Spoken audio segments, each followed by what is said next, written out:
Jacob Fatu acknowledges Roman Reigns as his tribal chief. I want to give it some grace because I don't want to just hate. I just don't want to hate because hate is a very powerful thing. Okay?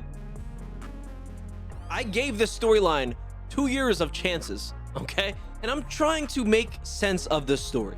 Like, why would they want to tell a 7-year story?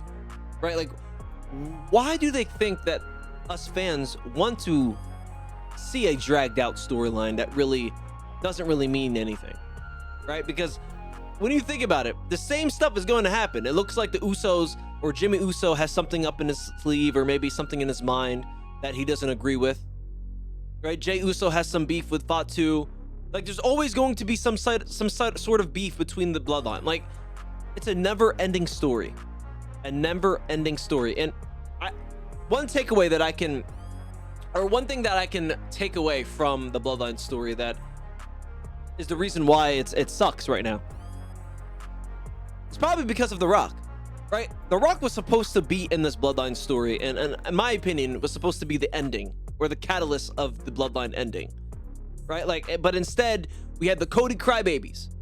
You guys remember that, right? The Cody Crybabies. All the fans were like, The Rock shouldn't take Cody's spot. And look what happened. The Cody Crybabies honestly ruined the WWE, if we're being honest. If that wasn't part of the Triple H's plan, right? If the plan was The Rock versus Roman Reigns during that WrestleMania, if that was the original plan, honestly, everything would have been better right now. Cody Rhodes would have had an actual feud of being a champion that actually meant something, right? Because Cody Rhodes was champion, and I can't remember any memorable feuds or rivalries he's had besides Roman Reigns. And he's been champion for a long time, Cody Rhodes. And there hasn't been any memorable feuds that he's had besides Roman Reigns. That's a problem. And I'm not going to blame Cody Rhodes. Obviously, Cody Rhodes, in my opinion, is always a mid-carder. He doesn't look like a main eventer. He has decent promo skills, not great. Decent in-ring ability, not great. He's just an all-around mediocre wrestler, okay?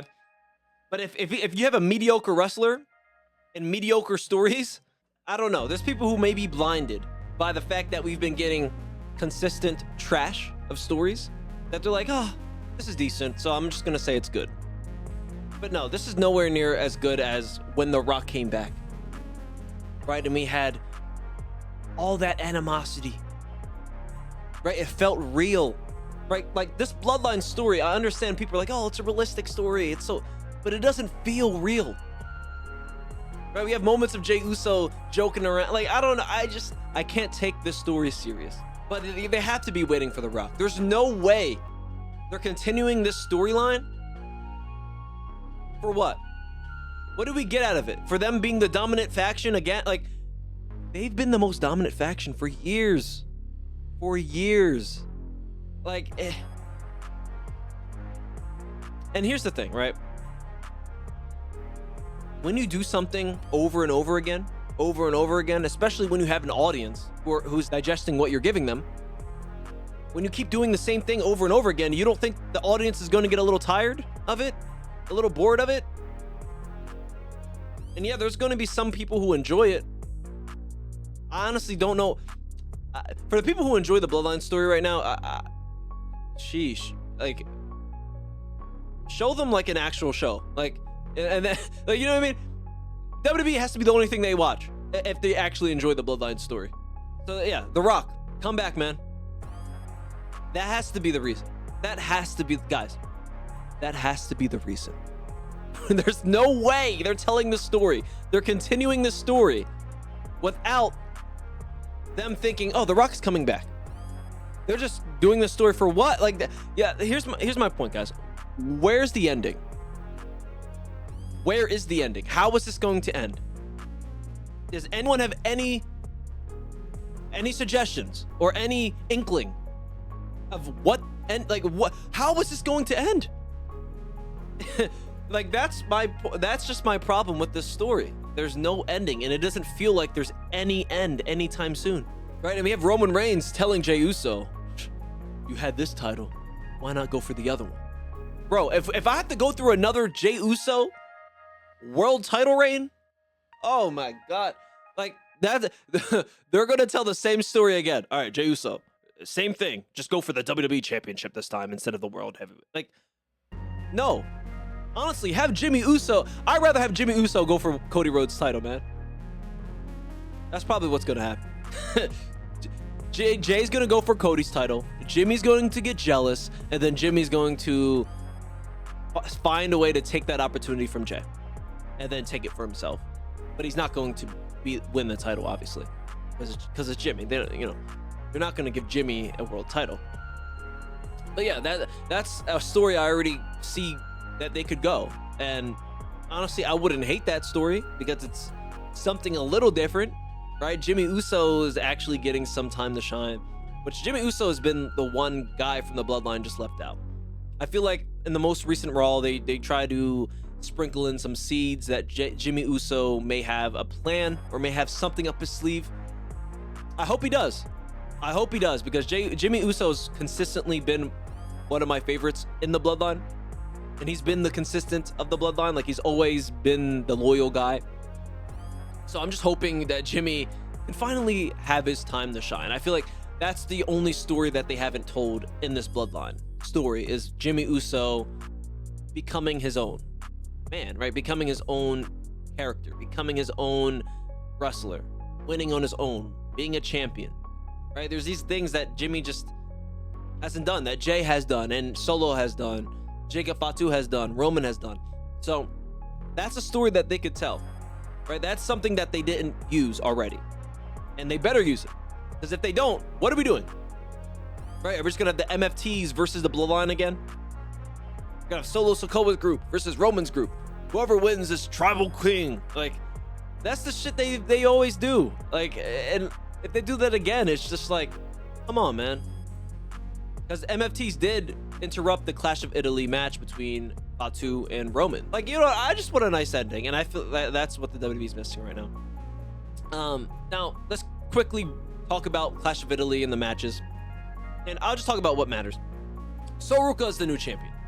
I think Soruka should have won it. I think this is fine. It's good for her.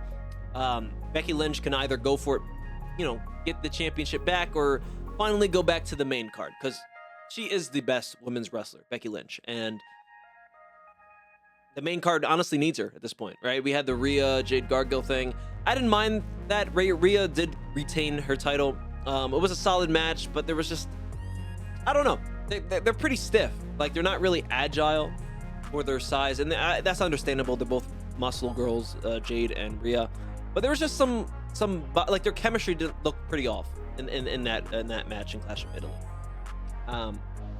But overall, there was some good moments. Oba Femi ended up losing this match against Brock Lesnar, and I think that was the right decision, right? I obviously they want to drag this out. It's an easy story without telling a story, right? Brock Lesnar beat Oba Femi. Oba Femi wants revenge. It's tied 1-1. Boom. Game 3. And when is that going to happen? We do not know yet. It's probably going to happen at a main event, or not a main event. It's probably going to happen on a PLE or Saturday's main event. My opinion, it should be a Saturday's main event, right? Especially after that nonsense they did a Clash in Italy, right? Hyping it up to be the best show ever, and then it's just an email, right? Like, this should just be a Saturday live event, and it should tear the house down. That's what this match should do. Tear the house down. Because it could, right? And think about it, guys.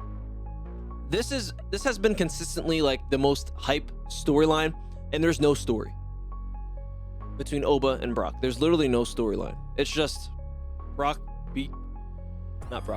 It's Oba beat Brock beat Oba, tie 1-1. Boom. That's the story. Like, I mean, I don't mind it being that simple. I think it's fresh. Yeah, I'm excited for Fight 3. I'm not a huge fan of constantly having like interruptions in matches, right? Because they love to do that. Like, WWE can't tell a story without having a hooded guy, a guy in a hood, or a guy in a mask, or a disqualification. Like, those are their stories. That's how they tell stories. Guy in a mask, guy wearing a hoodie, disqualification. Those are the stories. Oh, I forgot one. Brawl. Boom, there we go. That's it. That's how they tell their stories. So yeah, if you guys enjoyed this video, drop a like, subscribe to the channel. I'll catch you guys on the next one. Peace.